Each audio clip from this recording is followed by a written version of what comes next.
Nobody heard the shot. That is the detail that should stop you before anything else does. Not the pistol, not the blood, the silence around it, an apartment full of walls thick enough, or a household trained well enough to mind its own business, that a gunshot inside the private quarters of the most powerful man in the Soviet Union produced no reaction at all, from anyone, until a housekeeper walked in the next morning to open the curtains. She had been the wife of Joseph Stalin for 14 years. She was 31 years old, and by the time anyone in that apartment understood what had happened, it had already been happening for hours. The official announcement, when it finally came, said appendicitis. Nobody who had actually seen the body believed that for a second, and the country was never meant to ask twice.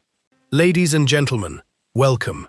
Tonight we are not telling you the story of Joseph Stalin, the man history has already spent a century describing in every direction it can be described. You have heard that story, the purges, the famines, the paranoia that eventually consumed an entire political apparatus built to serve exactly one man's fear of everyone around him.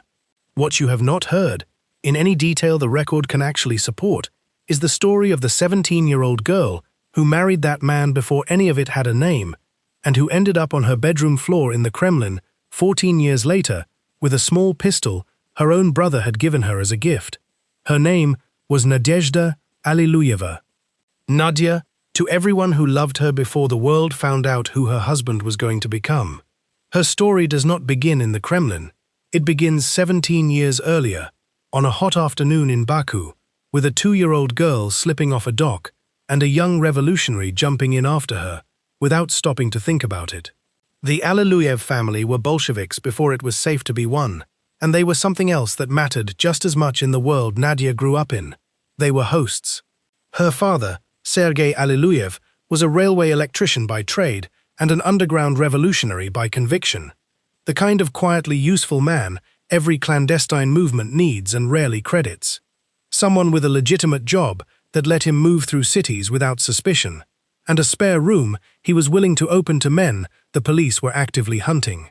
Her mother, Olga, was half German, restless, and by most accounts far more strong-willed than the polite word supportive usually implies. Through the early 1900s, the Alliluyev apartment in Baku, and later in St. Petersburg, functioned as a kind of safe harbor for a generation of Russian revolutionaries moving in and out of exile, prison, and disguise. Vladimir Lenin himself stayed there at least once, and so did a young Georgian agitator who went by several names before the world settled on the one he eventually chose for himself, Stalin, from the Russian word for steel.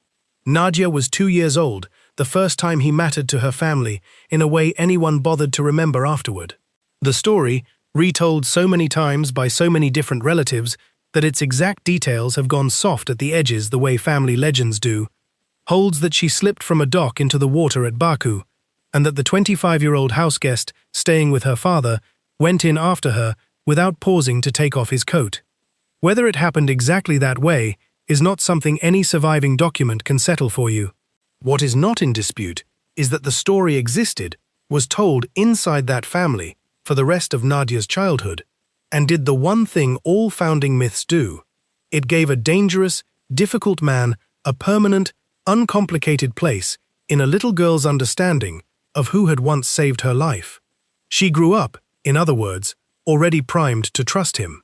There is a photograph, or at least a description of one reconstructed from family memory, of the Alliluyev children lined up on a staircase sometime in the 1900s, Nadia among them, small, serious-faced, unremarkable in the way most children in most old photographs are unremarkable, with no way for the camera to know which of the adults passing through that apartment would eventually decide the fate of a continent.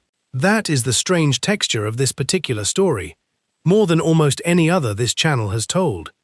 The danger did not arrive from outside the household. It grew up inside it, ate at the same table, and was, for years, one of the family's most trusted friends. Consider what her childhood actually looked like against the backdrop of the country collapsing around it.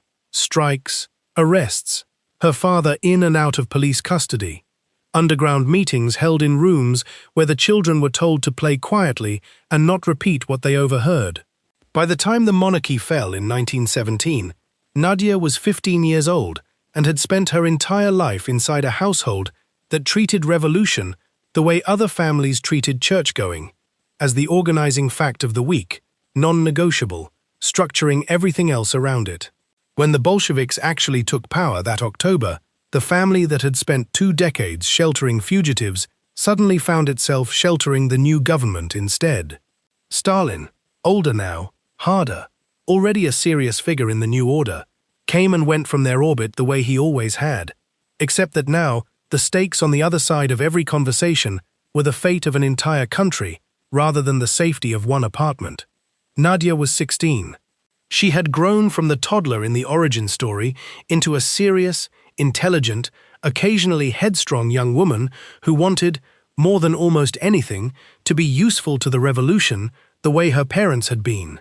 Not decorative, not protected, but genuinely necessary. She took work as a cipher clerk and courier for the new Bolshevik government, carrying messages the same way her father had once carried the movement's secrets, at an age when most girls of her background were still being told which conversations were not for them. Stalin noticed her in this new capacity, the same way he had once noticed a child on a dock. Except this time what he noticed was a young woman. Understand what the year 1917 actually looked like from inside a household like the Alliluyevs. The old order had fallen in February. A provisional government was struggling to hold the country together through the summer, and by October, Lenin's Bolsheviks, the faction the Alliluyev family had spent 2 decades quietly serving, had seized power outright, in a matter of days, with a speed that startled even the people who had spent their lives working toward exactly that outcome. Stalin emerged from the underground and the exile camps into one of the most consequential positions in the new government almost immediately, editing the party's newspaper, sitting on its central bodies, a serious man in a country that suddenly needed serious men in enormous quantities all at once. He was, by that point, 40 years old and had already buried one wife, Ekaterina Svanidze, who had died of typhus a decade earlier, leaving him a son, Yakov, he rarely saw and barely knew how to raise. He had spent most of the years since in exile, in prison, or in hiding, the kind of life that leaves a man capable, when the opportunity finally arrives, of enormous focus and very little practice at ordinary domestic tenderness. He had known Nadia, by then, for most of her life. He had, depending on which version of the origin story you believe, once pulled her out of the water at Baku. He was, in every sense the word could carry in that household, already family. Until, almost overnight, he stopped being that and became something else. In 1918, when Nadia was 17 and Stalin was already 39, a 22-year gap that nobody in the household pretended was small, the two of them became involved, and by most accounts, the arrangement was less a courtship than a settling into cohabitation that the surrounding chaos of a civil war made easy to not examine too closely. She began working as his personal secretary. She began, not long after, sharing his rooms. The marriage would not be formally registered for another year, and even that date is not consistent across every account that survives, which tells you something about how little anyone at the time thought to write any of it down carefully. What is consistent is the outcome. A teenage girl from a household of committed revolutionaries became, before she was fully grown, the wife of a man who was already becoming one of the most powerful people in the new Soviet state. Her mother did not approve.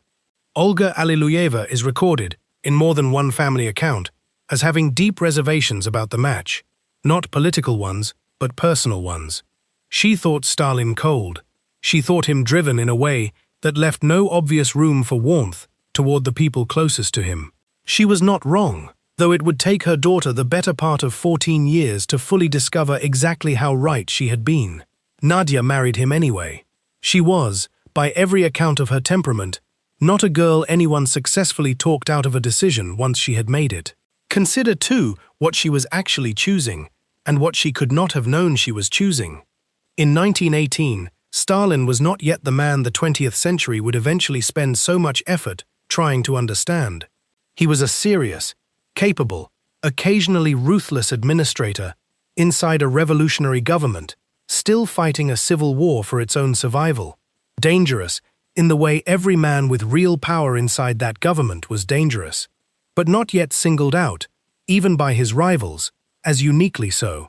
Lenin was still alive. The apparatus of terror that would eventually define the Soviet state was still being assembled, one committee and one decree at a time, and nobody sitting at that wedding, if there was anything resembling a wedding at all, could have told you that the quiet, watchful man at the center of it would, within 15 years, be responsible for the deaths of more of his own citizens than any foreign army had managed in a generation.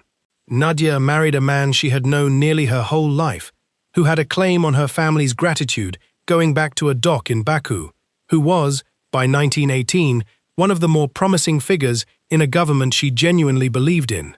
She did not marry a monster. Almost nobody who marries one believes, at the time, that they are doing that. The monster, in nearly every version of this kind of story, gets built slowly, in rooms the wife is standing in. They settled into an apartment inside the Kremlin walls, in the literal geographic center of the new Soviet government, close enough to the machinery of the state that Nadia's domestic life and her husband's political life were never fully separable, however hard she occasionally tried to keep them apart. Their first child, a son they named Vasily, arrived in 1921. A daughter, Svetlana, followed in 1926. From the outside, arranged into the kind of photograph the regime liked to circulate, it looked like exactly what it was supposed to look like: the modest, hard-working wife of a modest, hard-working servant of the revolution, raising 2 children in unglamorous rooms, while her husband did the unglamorous work of building socialism. Stalin, in the 1920s, still cultivated an image of plainness. No palaces, no ostentation. A man who wore the same simple tunic in every photograph. Nadia's own presentation matched it. She did not dress like a woman married to the most powerful man in the country, because for most of that decade, the country had not yet fully decided that he was. What the photographs did not show, because nobody was ever going to be permitted to photograph it, was the particular loneliness of being married to a man who treated his household with the same discipline and suspicion he applied to everyone else. Stalin was not, by the converging accounts of nearly everyone who observed the marriage up close, an affectionate husband. He was often absent, consumed by the work of consolidating power throughout the 1920s, as he outmaneuvered rival after rival for control of the party his mentor Lenin had left behind. When he was present, he could be charming in company and volatile in private, prone to a coldness that friends of Nadia's later described less as cruelty than as a kind of total indifference to whether his wife was actually happy, so long as the household ran the way he expected it to. She began, as the decade wore on, to want something that was hers. The 1920s were, for her husband, a decade of ascent through means that had nothing to do with charisma and everything to do with patience.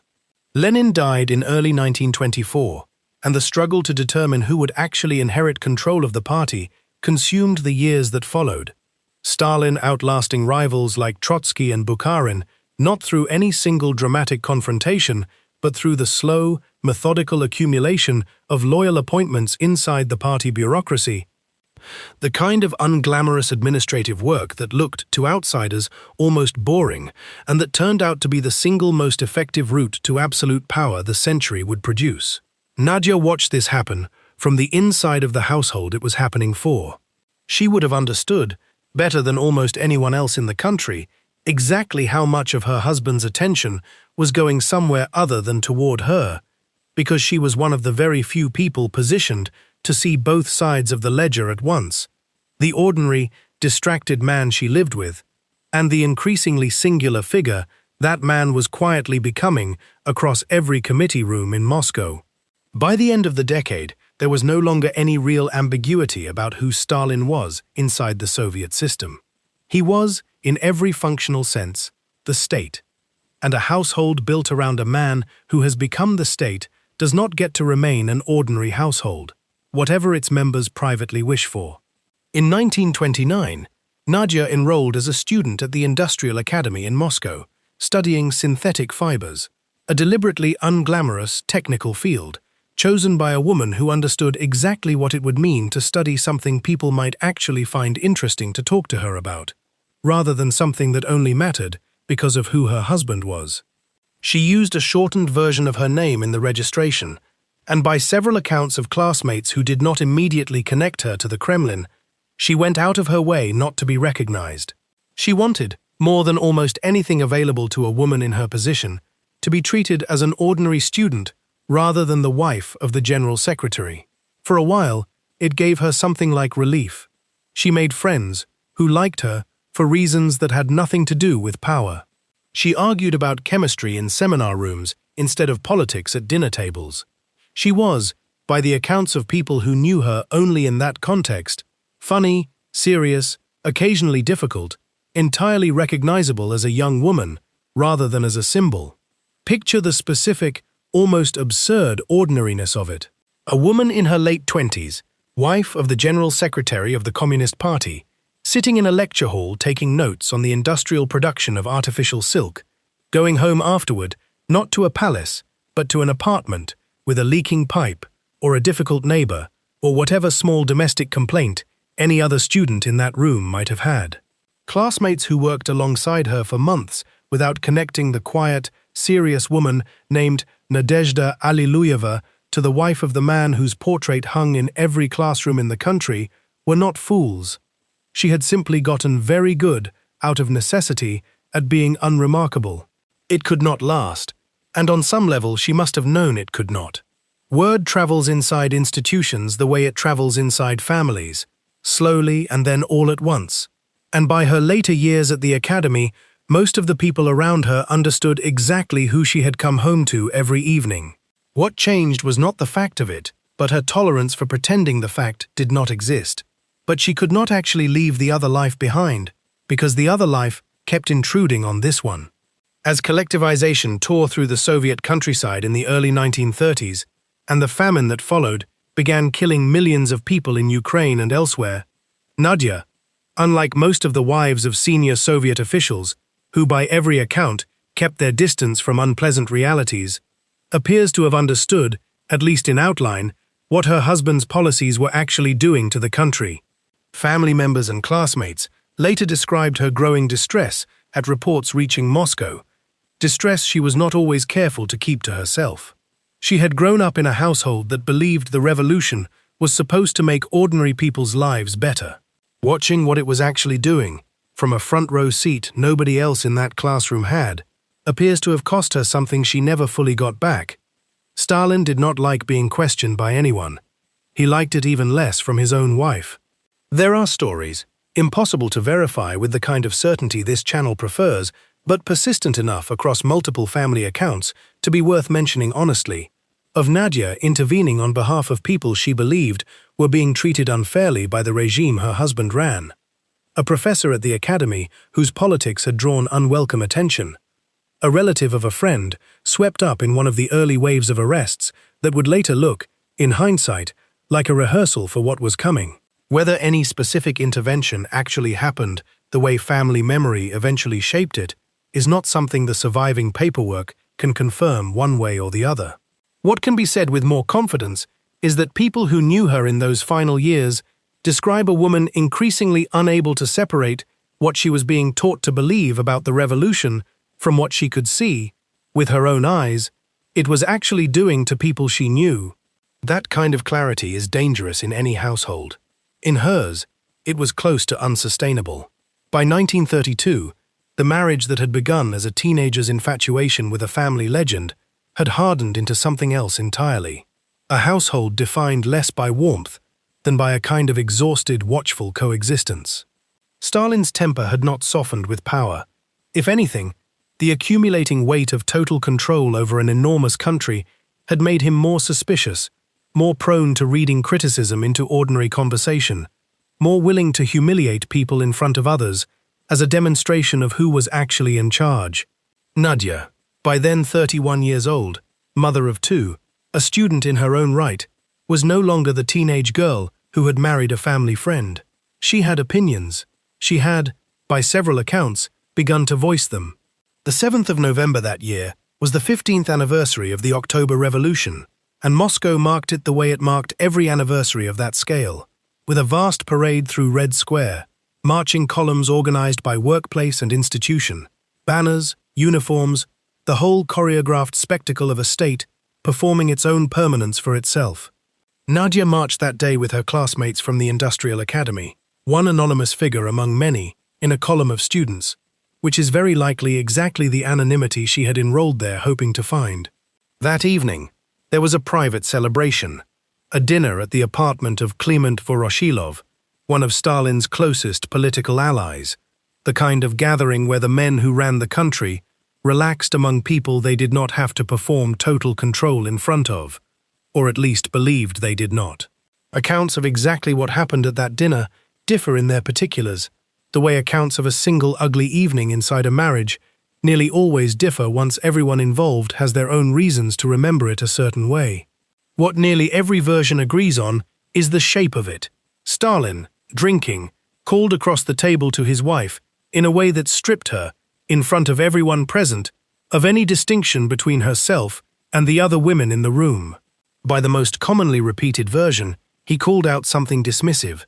"Hey you, have a drink," the kind of address you might use for a stranger or a servant, not for a wife of 14 years sitting at the same table. She did not let it pass. "I'm not a hey to you," she is reported to have said back, in front of everyone at that table, in front of the men who ran the largest country on earth and who had all, in one way or another, learned to survive by never contradicting the man at its head.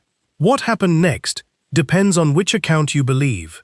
Some say he responded by flicking cigarette ash, or bread, or orange peel across the table at her, a gesture designed less to hurt her physically than to make the humiliation visible to the entire room. Others say the argument moved past a single gesture into something closer to a public dressing down, the kind of thing everyone at a dinner party pretends not to notice while noticing every word of it. Some accounts add a second layer to the evening entirely, that at some point Stalin left the table to spend time with another woman among the guests, in full view of his wife, a detail that, if true, would mean the humiliation Nadia absorbed that night was not a single sharp remark, but a slow, deliberate accumulation across an entire evening, in front of an audience of the only people in the country capable of intervening, and none of whom ever would. Try to hold the whole scene in your head at once, rather than as a single quoted line, because that is closer to what she actually lived through. A room full of men who ran a continent between them, none of whom would ever risk their own position by taking her side against the one man in the room whose favor kept them alive in their jobs. A husband treating her, in front of every person whose opinion of her still mattered, as an inconvenience rather than a wife. And underneath all of it, the accumulated weight of years she had already spent watching a revolution she believed in produce results she increasingly could not defend, with nobody at that table she could safely say so to. What is not disputed is that Nadia got up and left. She did not go quietly home to brood, at least not immediately. By one of the more carefully sourced accounts, she walked the streets of Moscow that night with a friend, Polina Molotova, the wife of Vyacheslav Molotov, another of the men at that table, trying to walk off whatever had just happened to her in front of everyone she knew. It was November. It would have been cold. Two women, married to two of the most powerful men in the Soviet Union, walking through the dark streets of the capital because neither of them had anywhere better to put the feeling. Eventually Nadia went home, to the Kremlin apartment she still shared with her husband, and went to her bedroom. Nobody can tell you, with any certainty the historical record actually supports, what she was thinking in the hours that followed. What can be told, because enough people were eventually forced to describe it under one form of pressure or another, is what was found the next morning. A housekeeper, or by some accounts a nanny attending to the children, went to wake her and found her lying on the floor near her bed, in her nightclothes, a small Walter pistol beside her.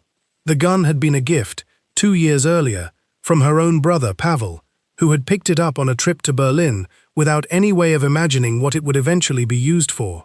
Svetlana, who was 6 years old at the time, and would grow up to become the family's only reliable chronicler, later wrote her own account of the discovery, not of finding her mother herself, but of the household's reaction breaking around her, a nurse rushing into the nursery unable to speak, the two of them going together into a room Svetlana was too young to fully process, her mother lying near the bed, covered in blood, the small pistol still in her hand.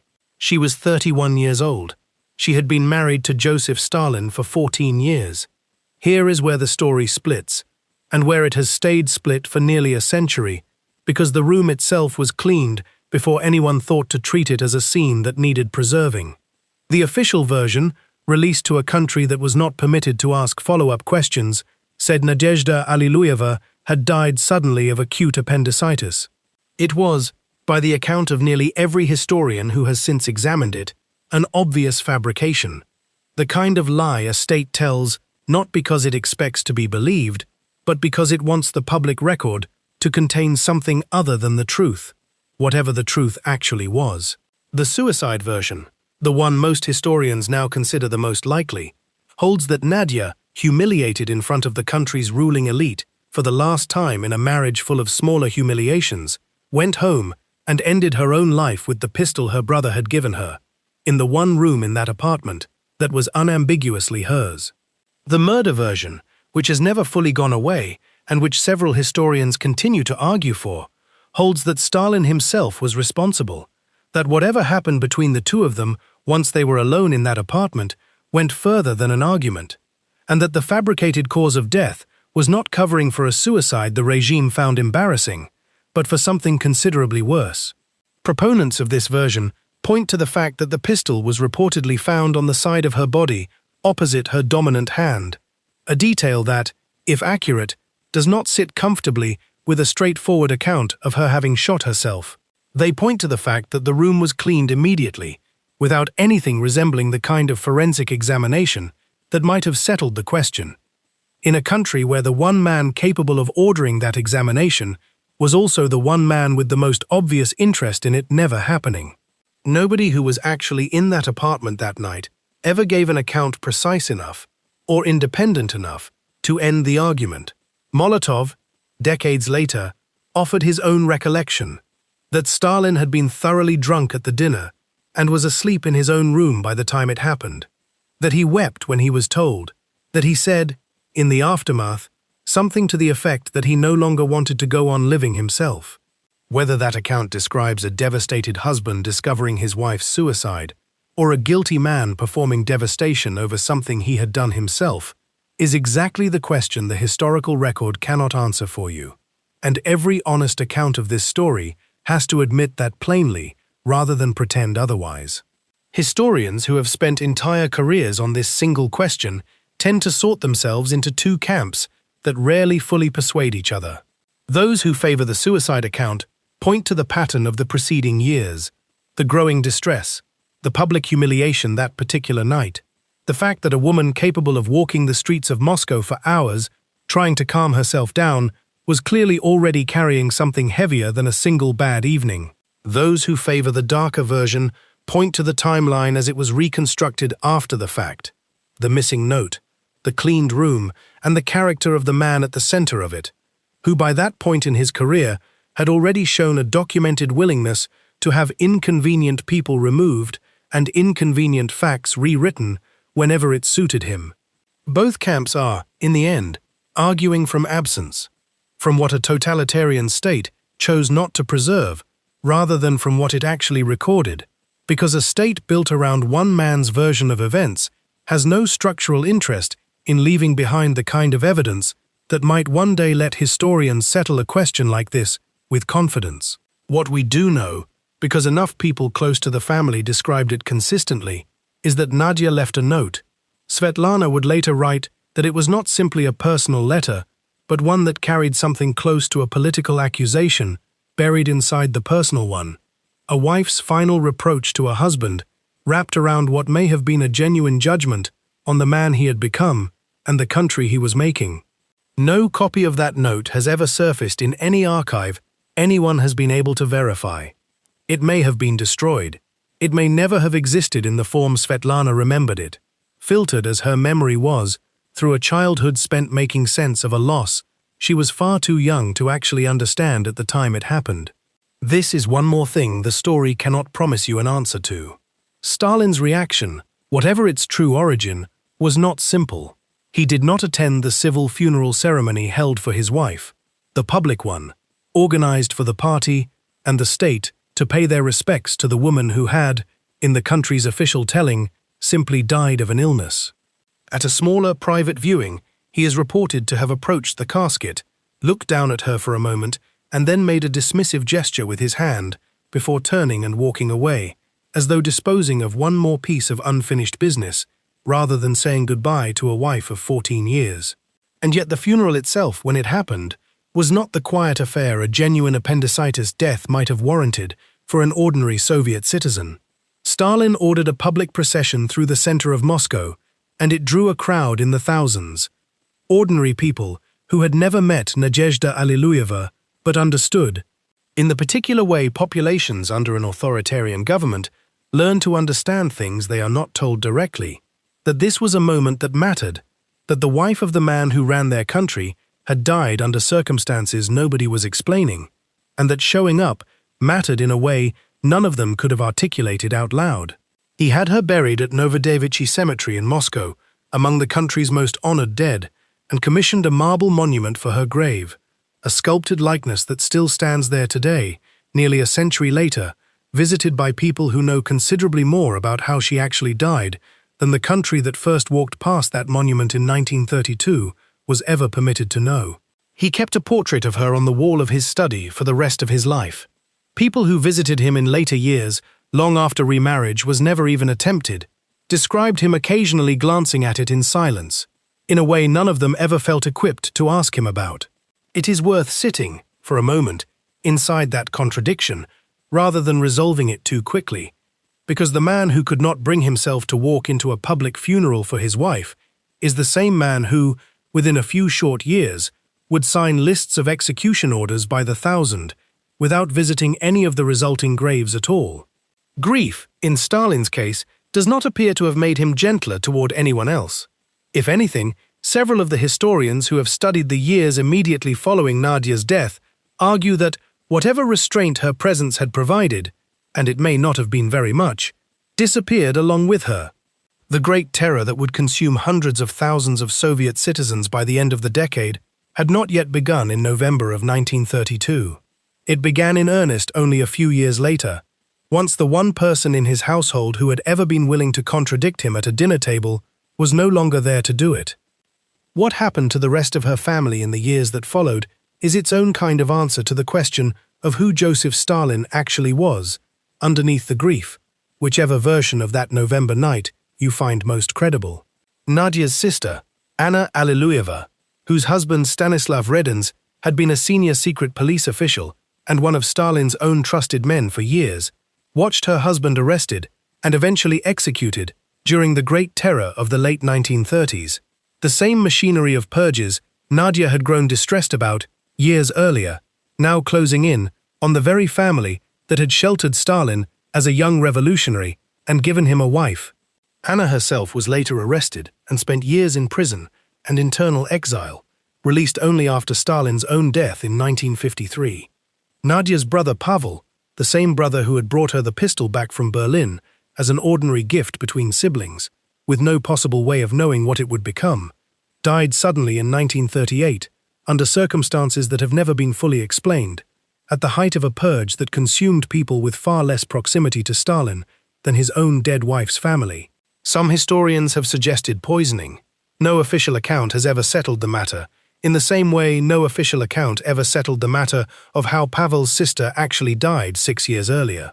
The household that had once hidden fugitive revolutionaries in a spare room in Baku, that had given a hunted young Georgian a family before he had any family of his own, that had handed him a bride at 17 who genuinely believed the story about the doc, that household was, within a decade of her death, substantially destroyed by the very man they had sheltered. Vasily, the son who had been 11 years old when he lost his mother, grew up inside a different kind of ruin entirely.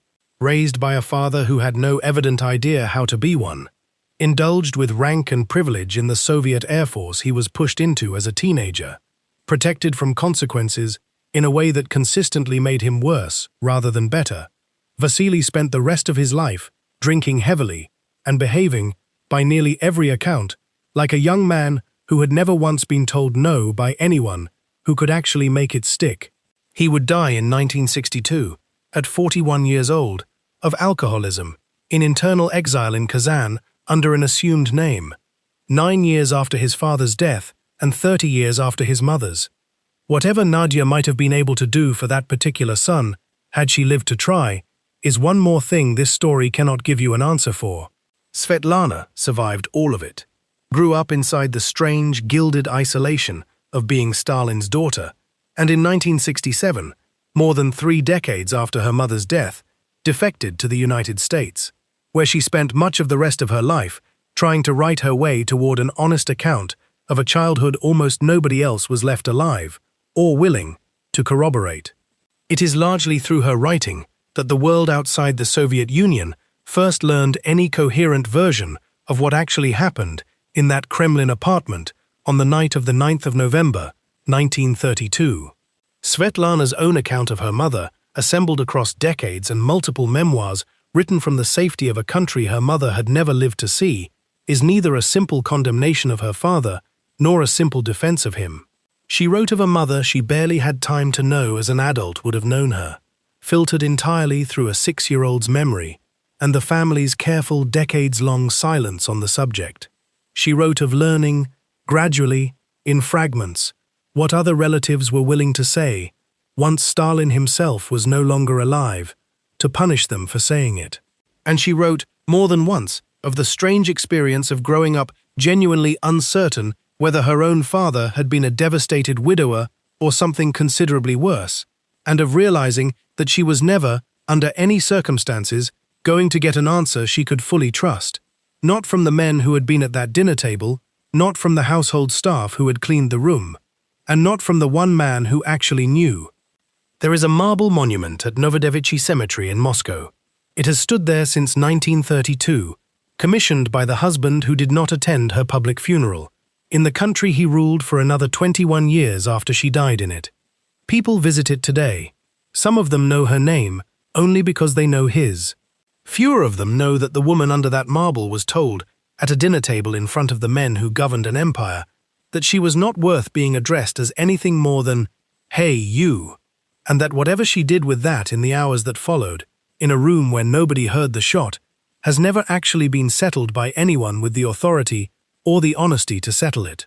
She has a grave. She has a name carved into permanent stone in one of the most visited cemeteries in Russia. What she has never had, in nearly 100 years, is a country willing to tell the truth about the night she ended up on that bedroom floor, or an official record that can tell you, with any real certainty, whether the hand that pulled the trigger was her own. Consider, one last time, the 2 versions of Joseph Stalin the country was offered in the days that followed her death, and how little either of them was permitted to touch the other. In public, a grieving widower, dignified in his loss, entitled to a state funeral procession that drew thousands of mourners who had never once met the woman inside the coffin. In private, according to the few people who ever spoke of it afterward, a man who could not make himself walk into her funeral, who looked down at her body once and turned away, and who would go on, within a handful of years, to sign the death warrants of the very family that had once hidden him from the police in a spare room in Baku. Both versions were true at the same time, in the way only the most totalitarian households can manage to hold 2 irreconcilable truths together without either one ever having to answer to the other. She had married the boy who pulled her out of the water. She died, 14 years later, married to the man who would go on to drown an entire country in the years that followed, and nobody left alive can tell you, with any certainty a historian would accept, whether the last thing she did with her own hands was an act of despair against him, or an act he committed against her and then simply chose, as he chose everything else for the rest of his life, to rewrite.